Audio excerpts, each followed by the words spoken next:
A Charlotte after-school program that supports students from immigrant and refugee families is asking where's the money. It's OurBRIDGE for Kids. They say a federal grant freeze has left them more than $800,000 in the hole. It's putting the future of their programs in jeopardy tonight. WCNC Charlotte's Julie Kay is joining us live outside their East Charlotte facility. So what are the impacts here?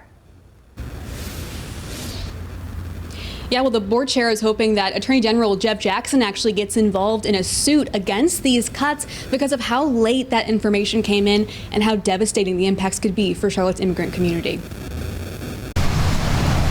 On July 1st, OurBRIDGE for Kids and board chair Lisa Luth were expecting a big check. Instead, news they couldn't have prepared for. We were expecting a check for over $800,000 on July 1st, and June 30th at 4 p.m. we found out that check wasn't coming. Luth says the federal grant freeze came even after President Trump signed a bill allocating the money in March. About domestic animals. She says what makes this worse is knowing they could have been ready for it. I think that's the intention, was that we would be unprepared. For program director Francina Bolin, the hardest part is thinking about the kids. I cannot imagine what it would look like to tell families in October that we will not be able to open. She's originally from the Dominican Republic and says that helps her relate to these kids who come from 27 different countries.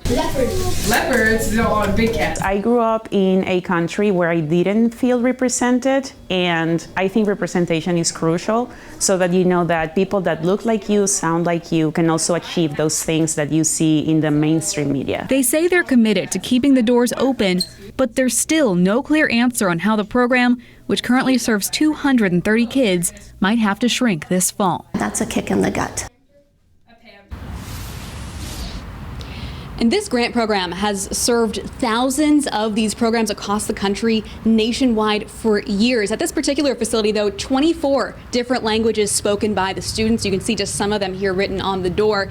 That's why they say they need volunteers that speak the languages. And of course, they still need financial donations. Live in East Charlotte, Julie Kay, WCNC Charlotte.